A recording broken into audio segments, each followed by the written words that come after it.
안녕하세요. 딸을 위한 영어 5번째 영상을 찍겠습니다. 제가 지난번에는 유성 자음에 대해서 얘기를 했고요. 자음에 대해서도 조금 얘기할 필요가 있을 것 같긴 하지만 그건 뒤로 미루고요. 사실은 우리 한국인의 영어 발음에서 우리가 맞다고 생각하는데 틀리는 발음들이 오히려 모음에 많이 있거든요. 우리 한국어가 모음이 풍부하다 보니까 영어 철자들을 웬만큼 우리 한국 거 그 모음을 이용해서 적을 수가 있어요. 그런데 영어 한국어는 발음 구조 자체가 상당히 다르거든요. 그런데 자음의 경우에는 우리가 그 다른 발음이다라는 걸 알고 있으면서 잘 안 되는 경우라고 할 수 있다면, 모음은 우리가 무의식 중에 틀리는 경우들이 많습니다. 그 이유가 영어 그 모음 발음은 이렇게 아래에서 소리 나는 경우들이 많거든요. 근데 우리는 모음들이 약간 그 구강 위에서 소리가 나요. 그러다 보니까 우리는 위에서 소리 내고 잘했다고 생각을 하는데, 영어 소리로서는 이제 어색한 소리들이 나거나 아니면 잘못 알아듣게 되는 경우들이 있는 거죠. 오늘 제가 하려는 경우는요, 이제 오해가 많은 그 오 소리에 대한 건데요. 무엇보다도 우리가 이렇게 오라고 해버리잖아요. 근데 이게 소리가 벌써 오 하면 약간 위에서 나잖아요. 영어에도 이 소리가 없는 건 아닌데, 되게 우리가 그 오라고 해야 될 것들이 실은 이렇게 목 뒤에서 깊게 나온다든지, 아니면 명확하게 아예 이렇게 위에서 짧게 처리하고 넘어간다든지, 이렇게 소리를 내야 되는데 우리가 이 둘 사이에서 어중간한 발음들을 내는 경우가 많은 것 같아요. 제가 예를 들어 볼게요. 우리가 로 하잖아요. 그 단어가 나왔을 때 제가 딸아이 가르칠 때 이상하게 로우 소리로 들렸거든요. 근데 이렇게 살펴보니까 아직 저희 딸아이도 발음이 익숙하지 않으니까 로 이렇게 깊게 소리를 못 내더라고요. 그러다 보니까 소리를 로 이렇게 약간 위에서 내고, 그러다가 입을 다물게 되면 자연스럽게 로우가 돼버리는 거예요. 그래서 제가 딸아이한테 이렇게 좀 깊게 안쪽에서 울리도록 해라, 편도선까지도 울리도록 해봐라, 이렇게 얘기를 하는데 잘 안 되기도 하더라고요. 그래서 제가 차라리 그러면 아예 오로 끝내지 말고 오아로 해봐라, 차라리. 왜냐면 그러면 입안이 어차피 울리거든요. 그리고 요즘 최근에는 그 소리하고 밑에 내는 소리가 서로 섞이는 경우들이 많아서 그렇게 엄격하게 구분되는 것 같지는 않습니다. 실제로도 이렇게 소리가 그 구강 아래쪽에서 나는 것하고 위에서 나는 소리가 헷갈리는 것이지, 아나 이렇게 아래쪽에서 나게 되면 별로 문제없이 넘어가는 것 같더라고요. 예를 들면 아까 말씀드렸던 로 있죠. 그거를 차라리 로 이렇게 하지 말고 로아 이렇게 해버리는데, 변호사라는 단어에서 이게 더 극명합니다. 변호사를 lawyer 이렇게 얘기하잖아요. 그때 정확하게 하려면 lawyer 차라리 이렇게 버리는 거예요. 물론 정확한 발음은 아니지만 그거를 이제 의식만 하고 있으면 나중에 이게 고쳐지거든요. lawyer 이렇게 빨리 하는 게 오히려 정확하다라는 거죠.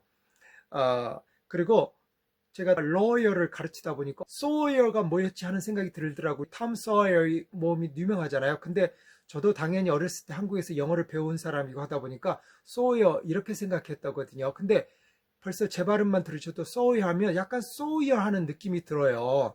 그런 경우도 어떻게 하냐면 sawyer 이렇게 할 때 sawyer, 차라리 이렇게 의식적으로 해두고 있다가 나중에 익숙해지면 sawyer 이렇게 좀 자연스럽게 되는 거죠. 그리고 마침 이 두 단어를 제가 딸아이 가르치면서 생각난 게 lawyer도 있고 sawyer도 있는데, 그 yer이라는 공통 전미사를 갖는 거예요.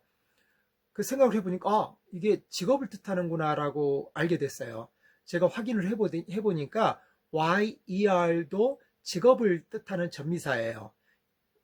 프렌치에서 유래했다고 그러더라고요. lawyer, sawyer, 그리고 이제 많이 쓰지는 않지만 boiler, 화를 만드는 사람 있죠. 그래서 이렇게 직업을 뜻하는 단어들이 이제 그 영어의 last name으로 오잖아요. 그래서 sawyer 단어가 있었던 거지죠. 그것도 우리 딸 가르치다 보니까 저도 알게 되었습니다. 이렇게 아와 오를 구별하는 게 중요한데, 헷갈릴 수 있는 단어들을 제가 말씀드려 볼 거예요. 제가 이런 단어들은 검색해서도 알기도 하고, 또 유튜브를 보니까 뭐 요즘은 워낙 발음도 좋으시고 잘 가르치시는 분들이 많으세요. 그분들의 영상도 봤거든요.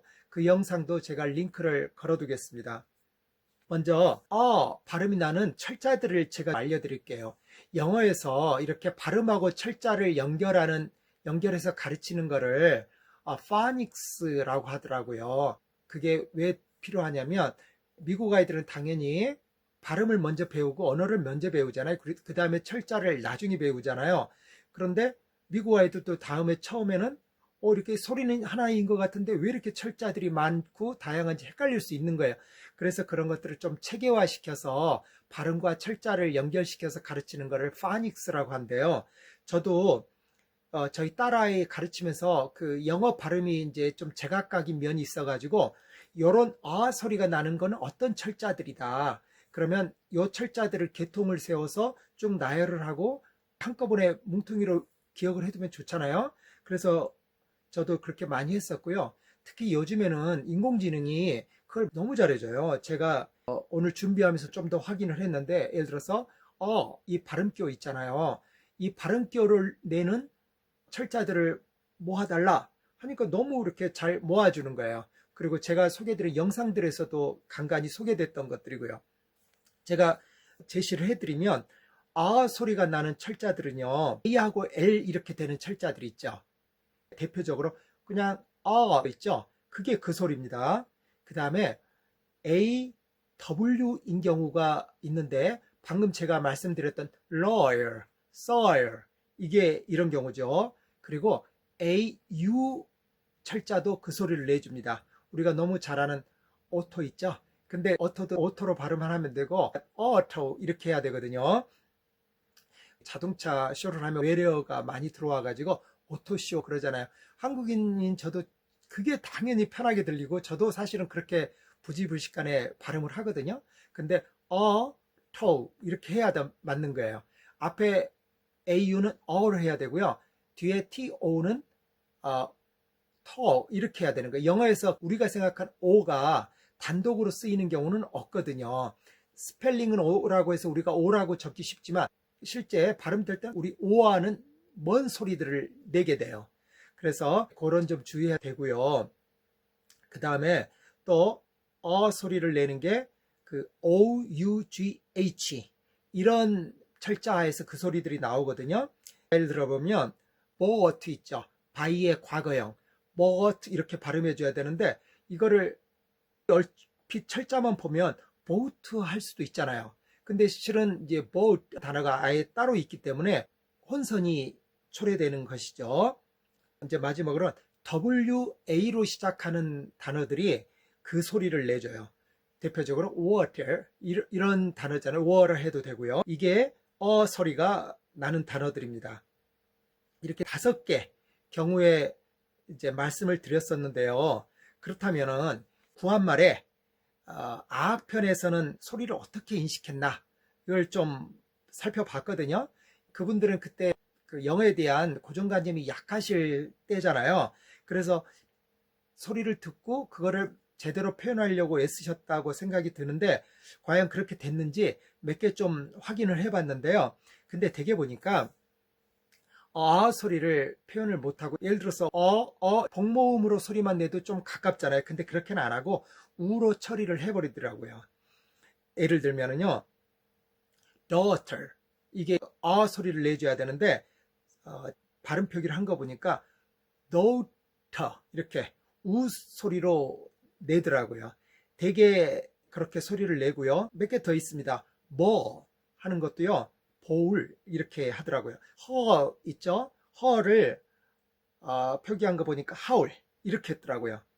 그 다음에 벽이죠. 이것도 우올인데 이거는 우로는 하지 않았는데 앞에 W가 있으니까 우로 하고 그냥 그 다음엔 이렇게 했던 것 같아요. 조금 하나 더 들어볼게요. 그 턱을 저라고 하잖아요. 그것도 저우 이런 식으로 표기를 아학편에서 했었습니다. 그런데 제가 모든 단어를 다 검토한 건 아닌데 제대로 표기한 경우도 하나 있었습니다. 그게 뭐냐면 소스 있죠. 음식에 넣는 소스를 아학편에서 소스 이렇게 표기를 했는데 물론 영어 발음하고 똑같다고 할 수는 없지만 그래도 그 당시 표기에서는 소스 이 정도면은 괜찮게 표기를 했던 것 같습니다. 그래서 오로는 써여 있지만 우리가 그래서 한글로 오라고 안다고 생각을 하지만 실은 그 사람들은 굉장히 민감하게 반응하는 그 발음 차이가 있어서 그거를 무시하지는 않았으면 좋겠다 생각해서 오늘 제가 강의를 만들어 봤고요. 이상으로 마치겠습니다. 네, 안녕히 계십시오. 감사합니다.